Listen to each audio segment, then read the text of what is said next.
Good morning. Okay, well, I don't know if it's morning for you, but it definitely is for me. And I had to get up a little bit early today to take care of some things with our good old pal, Buster. Hey, buddy. Today I have to take care of some maintenance things with Buster. You know, your typical stuff, oil change and whatnot.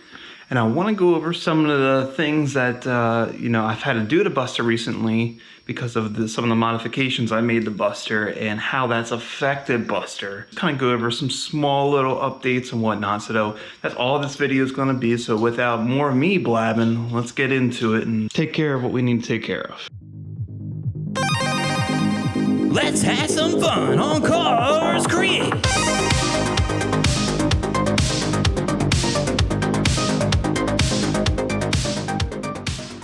First things first, need to get the oil changed. So I've waited a lot longer than I normally would to change the oil. Not terribly too far out of the realm of when you should be changing your oil. At least it's before the factory recommendation. It's definitely a lot later than I normally do, but hey, that's okay. Better late than never, right? Sweet. So this video is also some filler content because I've been working on a very special video that unfortunately has to keep getting postponed due to the other parties involved, and it's not like it's a bad thing. There's a perfectly good reason for that, and when the time is right, that video will be available. Kind of rushing to get this video out today because none of my uploads this week are where they're supposed to be. Everything's all over the place. And I've just been pushing myself to get content out the door. Like, to be honest with you, I just want to get this done so I can go about my day. Sometimes you just gotta push yourself just a little bit, and I think it'll be all right. Because I want to talk about some things that I've recently discovered, and I think it's pretty important for people to know, unless you already do know. But if you don't know, you will know. But wrapping up the oil change, I actually have a cool little tip that I want to share as well. And for the first time in my ownership of the HPP, I'm running 5W40.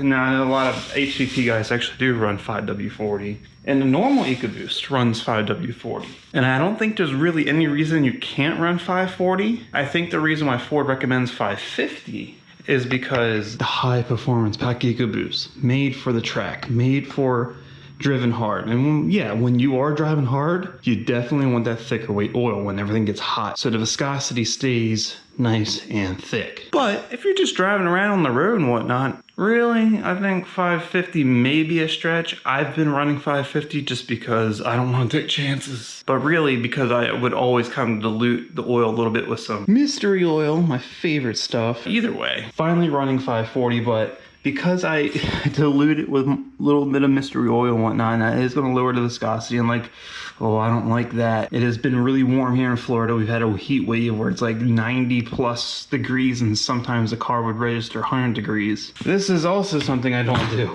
Mix weights of oil, and not to mention, this is their GTX, which is not full synthetic. I'm pretty sure this is a synthetic blend. Castrol Edge, so this is full synthetic. So I don't think there's going to be an issue with mixing both. And the interesting thing is, this one, the Castrol GTX, this is SM Plus rated, which is, where you want to be. But for this one, for some reason, which is their Eurocar spec, is not. Unless for some reason that rating doesn't apply to European cars, I don't know. Which I don't understand, because I think the normal Castrol Edge that I normally use, the 550, is SM Plus rated. But if you also notice, this is 20W50, so this is some thick stuff. I didn't want to change this number too much, but it's not winter, so I don't really care too much. It's not been cold. So I'm hoping by mixing 1 quart will help bring this number up just a smidge, or at least compensate for the extra of this stuff I'm putting in. Maybe it would be somewhere around this number,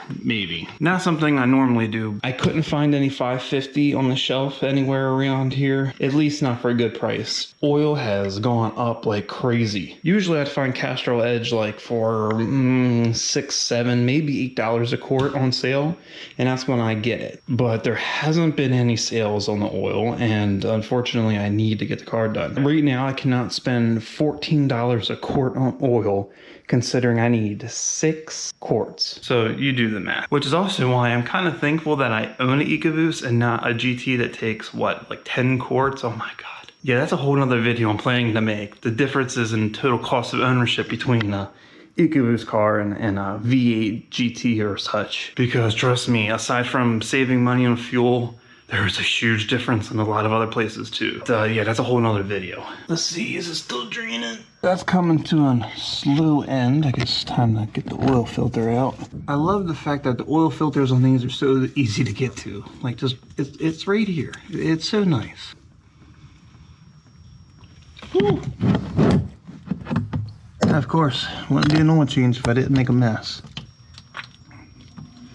All right, out goes the old filter. Now, I do want to go ahead and make it very clear that this is the recommended Motorcraft FL 910S. That's what is recommended to go in this car. Something I've learned very recently, that this is not the only oil filter that fits this engine, so let me explain. So of course right here we have a brand new FL 910S. Now normally this would be for Buster. So instead for Buster I've gotten something a little different.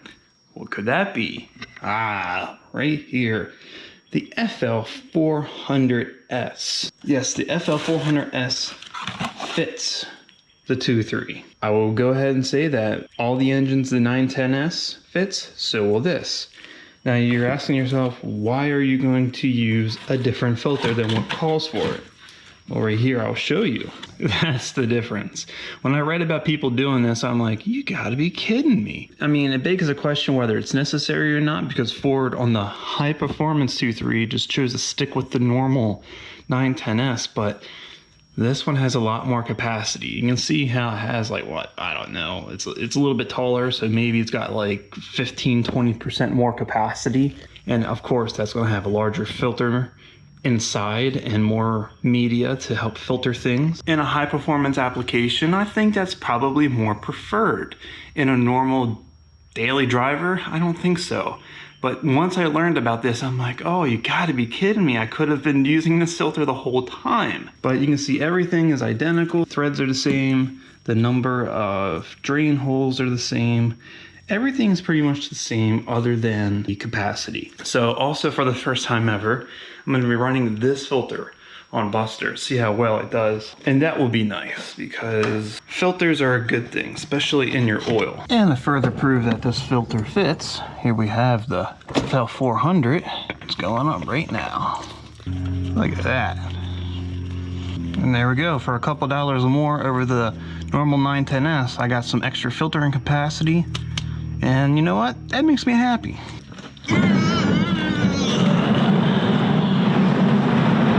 Alright, hard part's out of the way, now time for the easy part. Also, something else you might be wondering is, if you count how much fluid I have here, I have 5, 6, 7 quarts of fluid. But your car only takes 6. Well, that is true.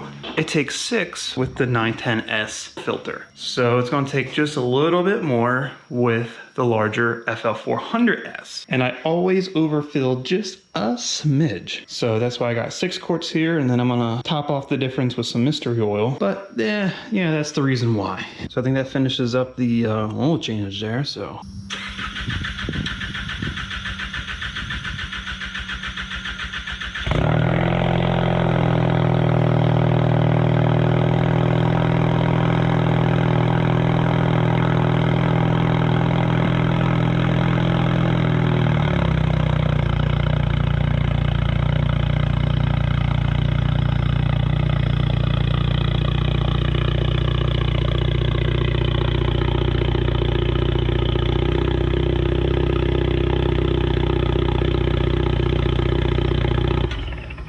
So now that we got the oil change all wrapped up, let's go ahead and talk about all the other things I wanted to mention in this video. Well, of course, you know, I just recently installed this little guy right here, the TurboSmart wastegate actuator. Well, of course, me being me, and me doing stupid things.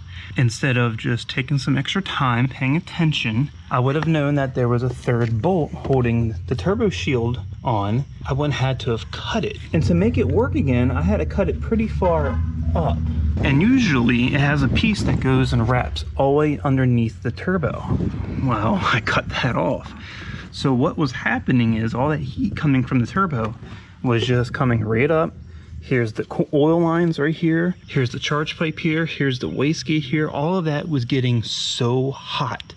My oil temps just normally driving were elevated, like above halfway. Just normal driving. Usually you have to really beat on it to get the oil temps to that point. I popped the hood and I couldn't touch anything in the engine bay. Everything was so hot. Everything in this section was scorching. So I realized that I had a problem. That shield does a lot more than you think it does. And you're probably like, well, yeah, it's a heat shield, of course. Well, a lot of times you think some heat shields are a little bit redundant. You know, sometimes not 100% necessary. But when you're talking about a turbocharger, yeah, very necessary. So at first, to try to remedy this issue, I took some of my Mishimoto heat wrap, this stuff right here. I had a strip of it going here along the intake pipe. I know it was kind of stupid, but I just put it there and I left it there and never touched it. Anyway, I peeled that off and I thought, well, maybe I can put some of that like between the lines and the turbo, because this stuff I know it's mainly for radiant heat. Like it goes up to like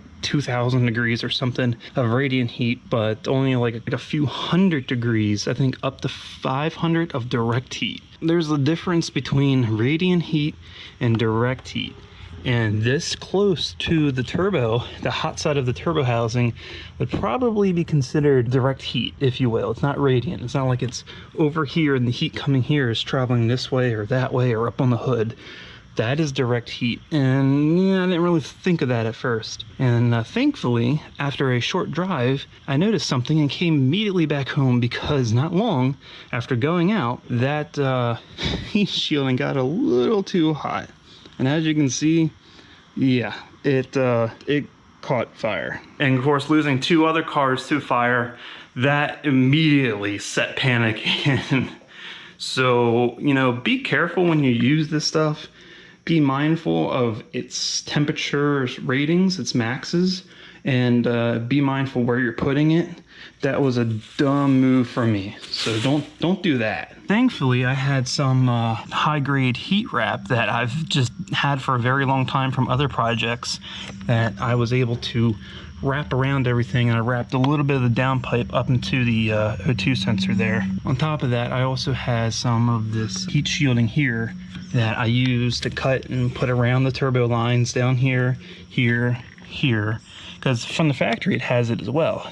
Some covers here. I did that just to help out, considering that heat shield, a lot of extra heat is coming out. And I gotta tell you, this heat shield is actually very interesting. I swear it's some like NASA grade shit. It is seriously interesting stuff. It's a multi-layered material. I thought it was just like a stamped piece of steel or aluminum or something, whatever. But no, it's multi-layered, and there's like this fiberglass or some type of fibrous material in between the layers of metal. It's very good at insulating. But thankfully, between the heat wrap, extra protection I put over the oil lines here and there, temps are back to where they normally were, thankfully. But I want to go ahead and just throw that out there. Like, that is a very impressive piece. That was something I've learned in the past few days about what not to do, so take it from me. With the oil change done and the so you know on the turbo heat shield, I think that's gonna wrap it up for today's video. So with that said, if you liked the video, please give it a thumbs up, share with everyone you know. You want to see more content like this and you haven't already, please go ahead and subscribe to the channel. Keep a lookout for the next true car enthusiast video.